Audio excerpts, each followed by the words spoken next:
Michael, you guys hear each other? Hi. Hey, how's it going? Can you hear me okay? I got you loud and clear, bro.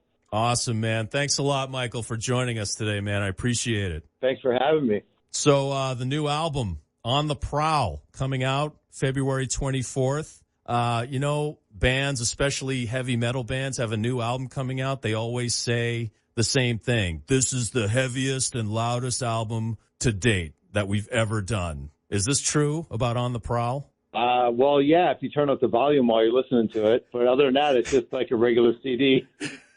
Yeah, that's another thing. I can tell you this, though. It's filled with a lot of killer songs. Yeah. You say CD. Now, I noticed you got it coming out, digitally, but then on vinyl, you got some colored vinyl coming out, which is sweet. But I noticed that you're going to release it on cassette. Is that something we really want to bring back? Not really, but it's fun to do because people like to have that type of, I don't know, those old operating systems like a cassette player. Hey, we might even put it out on 8-track. You never know. That would be pretty sweet. Yeah, that's awesome. Yeah, so you're talking about it's got a lot of great songs on it. The album opens up with a song, and I gotta admit, I haven't heard this one yet. Never Too Late to Get Some Pussy Tonight. Yes. That sounds like just a great intro song. Does that explain the rest of the album? Pretty much. I mean, Steel Panther, we have not lost our edge. We still believe in the same things we've always believed in. We just have different ways of describing pretty much the same thing over and over again. I noticed that because you guys had Pussy Whipped, and then you had Pussy Ain't Free from Lower the Bar, and then you had Gods of Pussy from Heavy Metal Rules, and now Never Too Late to Get Some Pussy Tonight.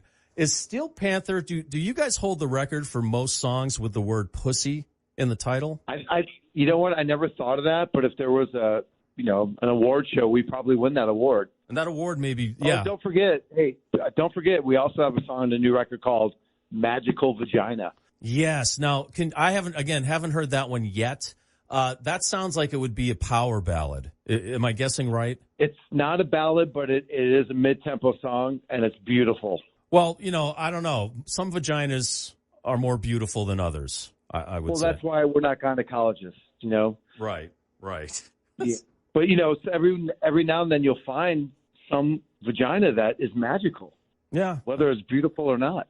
That's true. I married a magical vagina. There you go. See? It can happen. Yeah, every now and then I can still pull a rabbit out of that hat. So, hey, thank you. Also, you have a guest. You guys always have guests when you play live. You have guests on your albums. Dweezil Zappa, who's an amazing guitar player, guests on Is My Dick Enough? How'd you guys hook up with Dweezil? We were having meetings with Dweezil last year during the recording of the record, and we were going over some, there's a new format called Atmos, and he was showing us in his new studio how we can make our record sound, right? And then we're like, dude, you should play on a song. He's like, all right. So we plugged in the guitar, we turned on the track, he recorded it right there, and he's on the record. That's amazing. He is an incredible musician. Now, that song, Is My Dick Enough? Again, to me, sounds like a power ballad, something like Community Property from back in the day. It's this one's a little dirty rock song. Oh, okay, cool. You guys need more of those. Yeah, it's a dirty rock song. It's pretty cool, man. It's really singable. And, every guy worries about that unless you're, Peter Norris. But most dudes are concerned and want to make sure that your girl you're with is being pleased. So this song will, definitely be your voice. Are you really concerned? I'm not, but, some guys are. Okay, that's cool. That's nice of you to think of those guys. That's well, cool. Yeah, you have to. It's not all about me all the time, even though I'm the lead singer and the most important guy in the band. Right. There's other things out in the world. Right. And then One Pump Chump. Now, what's that about? Is that like like an old gas station job you used to have? Yeah, I used to work at, I don't know if you remember the 76 gas station, but I used to pump gas there. And, dude, that can happen to anybody, the One Pump Chump. Except some guys are they don't even get in before that's pumped. You know what I'm saying? So I notice the order of the songs, it's like Is My Dick Enough, into Magical Vagina, into All That and More, into One Pump Chump. Is this kind of like a mini rock opera you have going here on the Prowl? It's our first concept record where we take the journey of the man's vital organ, the penis. Yeah. And these songs are all based around penis awareness. And, also you have to look out for prostate cancer. So this reminds guys to get checked. especially when you're our age, things change. You got to be aware of what your health's what's going on with your health. And these songs will remind you that, but also they also remind you that everybody loves the penis. Yeah. Yeah. Well, in all fairness, I'm not really crazy about penis. I'm glad I have one, but right. not like in general. You know what I mean? Yeah. Well, I know what you're saying. Yeah. Okay. I want to talk about 1987 too. I love that song. At first, I was like, "This is great," and then I was thinking, "This is it has kind of a melancholy tone to it. It's a little bit sad." Am I correct in saying that? Well, yeah. I guess it's more of looking back and reflecting on a time that meant a lot to us, at least. And I think the listener can listen to it and it brings them back to that time, and they remember some things. It makes you a little bit emotional. And if you don't shed a little bit of a tear on this song, then you're empty and dead inside. Because back then, dude, everything was killer, and it all changed. And it was like a small window in time when heavy metal was at the top of the charts. And 1987 was the peak of that. And, everybody, including myself, I would think from that era, missed those bands in that time. It was a magical time. The line that really brings me back, I may be getting this wrong. Is it like doing a line on double D cups? What's the line in that? It's just like fresh Colombian cocaine off a set of killer boobies. God, it reminds me of junior high so much. So you guys are going. You think about there's another line in there where it says growing out our hair, getting high with girls, cranking scorpions and priests. That just brings me back. Do you remember when you started growing out your hair? It was at that awkward stage. You just couldn't wait for it to drop to your shoulders. And once it finally did, you got your hairspray out and put it up. Oh, man. Well, I was one of those dudes who I grew it out, but then I cut the sides. So I had the mullet. So I was all, business in the front, party in the back. But when I went out, I piled it up high for sure. Absolutely. But then, when I had to go to my part-time job, at the gas station, I had to, tie that back in a ponytail and look presentable. Yeah, I used to have to wear a hairnet when I worked at Wendy's. It really bummed me out, so I quit. Yeah, I hear you. I worked at Orange Julius. They made me do the same thing. Yeah. Orange Julius. That's better than hot dog and stick.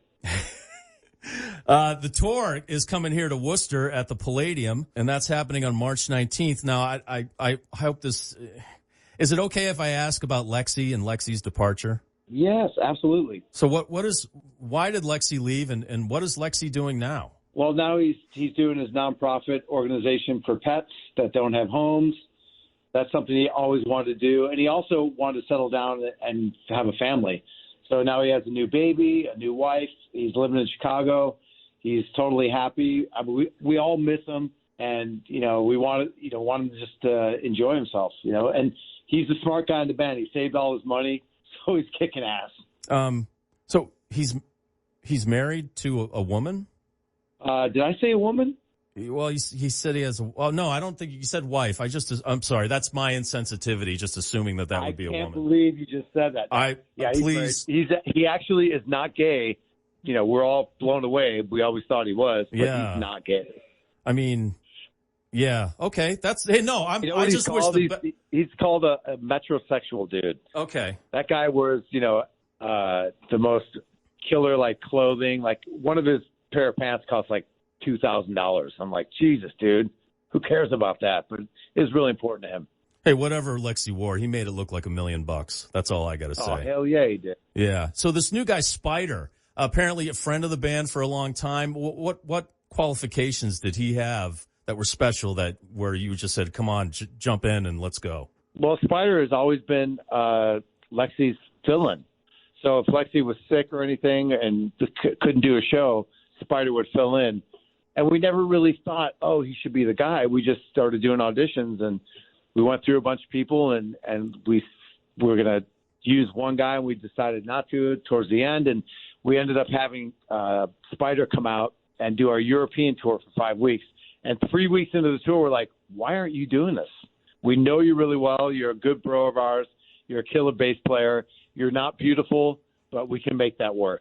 Yeah, that was the one thing I was going to bring up. I mean, he sounds amazing, great musician. I know no one's trying to fill Lexi's very tight pants, but yeah, maybe work on the eyeliner or the eyeshadow or something. I don't really think there's anything he can do. You know, he's just a dude. Yeah. We were thinking about, okay, we got to get someone that's totally hot. We had one guy that kind of looked like Lexi, and we're like, you know what? Let's just get somebody that we like and just jam, and it will be who it is. And he's a great. Like, if you look at him, he's just a dude that jams on bass. Right. And that's all we wanted. Right on, man. Right. I get it. Awesome. Michael Starr from Steel Panther. Appreciate your time. On the Prowl coming out February 24th. Coming here to the Palladium in Worcester March 19th. Looking forward to you guys rolling into town. I'll be looking for that cassette release also, and I'm glad that you guys have survived all of the political correctness that we've been enveloped in the past few years, and that you also survived the pandemic, although I don't think any virus could kill Steel Panther. No, we got gonorrhea that's stronger than the virus.